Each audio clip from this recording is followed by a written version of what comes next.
দর্শক, আজকের এই প্রতিবেদনে থাকছে বন্যা কবলিত মানুষদেরকে নিয়ে। 1988 সালের পর থেকে বিগত 36 বছরও বন্যা হলেও এরকম ভয়াবহ বন্যা আমরা আর দেখিনি। ভয়াবহ এক বন্যায় ডুবে গেছে ফেনী, নোয়াখালী, লক্ষ্মীপুর ও কুমিল্লার আশপাশের জনপদ। সরকারি হিসেবে শুধু ফেনীতে বন্যা মানুষ মারা গেছে 85। এই লাশগুলো পাওয়া গেছে 26 তারিখ, 27, 28, 29 ও 30 আগস্টের মধ্যে লাশগুলো পাওয়া গেছে।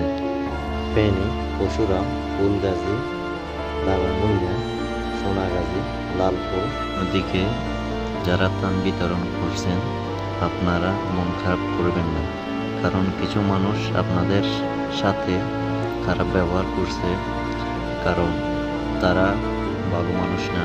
তারা একবার ত্রাণ নিয়ে বারবার ত্রাণের জন্য যায়। আপনারা তাদেরকে হয়তো দু একটা কথা বলেন, এই জন্য